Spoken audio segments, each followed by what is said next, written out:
বরিশালে নির্বাচনী প্রচার প্রচারণার খবর জানতে চাই, চলে যাচ্ছি সেখানে। সহকর্মী সৈয়দ মেহেদী হাসান সেখানে রয়েছেন। মেহেদী, আজকেই মূলত নির্বাচনী প্রচার প্রচারণার শেষ দিন।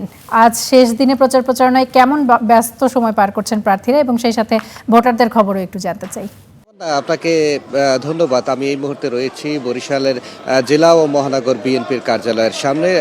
বরিশালে বিএনপি কিন্তু আজকে সকাল 11টায় শেষ প্রচারণার দিনে একটি গণমিছিলের আয়োজন করেছে, এবং এর মধ্য থেকেই তাদের শক্তি প্রদর্শনের যে স্থান সেটিও কিন্তু আজকে দেখাবে। ঠিক একইভাবে কিন্তু ইসলামী আন্দোলন আজকে বেশ কয়েকটি বাকেরগঞ্জে এবং মেহেন্দিগঞ্জে সমাবেশের ডাক দিয়েছে।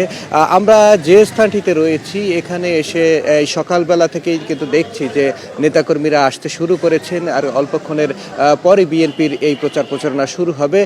বিএনপি, ইসলামী আন্দোলন এবং যেহেতু এই আসনটিতে আরেকটি দল রয়েছে বেশ শক্তিশালী অবস্থানে, বাংলাদেশ সমাজতান্ত্রিক দলের ব্যক্তি প্রার্থী ডক্টর মনীষা চক্রবর্তী, তিনিও কিন্তু প্রচার প্রচারণায় ইতিমধ্যে নেমেছেন। যেহেতু শেষ সময় প্রচার প্রচারণা, সেখানে দেখা যাচ্ছে যে সকল প্রার্থীরাই তার সর্বোচ্চ দিয়ে চেষ্টা করছেন। আমরা একটু কথা বলবো। আপনি একজন সাংস্কৃতিক কর্মী, কেমন দেখছেন নির্বাচনের পরিবেশ? নির্বাচনের পরিবেশ এখন পর্যন্ত আল্লাহর রহমতে খুব ভালো আছেন। আমার মনে হয় আমরা সুষ্ঠুভাবে নির্বাচন করতে পারবো।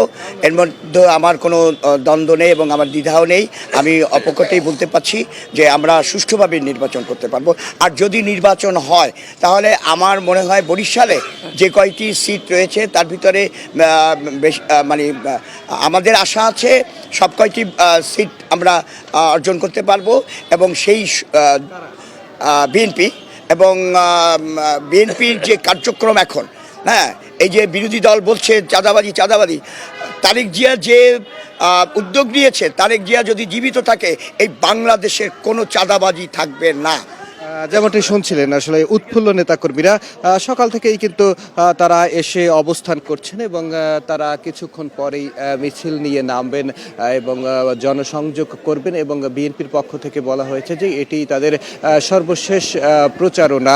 আমরা কিছুক্ষণ আগে কথা বলেছি ইসলামী আন্দোলনের পক্ষ থেকে, তারা কিন্তু 3টি সমাবেশের আজকে ডাক দিয়েছে। তো সেখানে এই দলটির এবং চরমোনাই দরবার শরীফের যে শীর্ষ চরমোনাই পীর, তিনিও কিন্তু থাকবেন।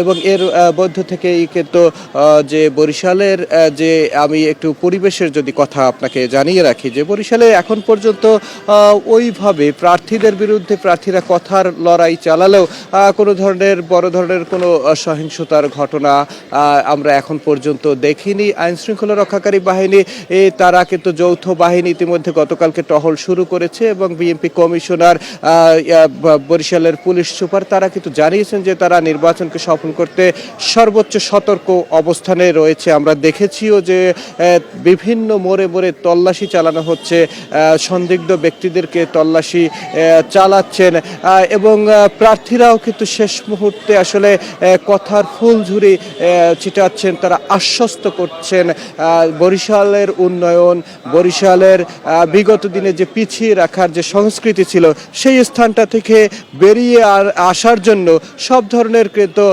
প্রতিশ্রুতি তারা দিচ্ছেন।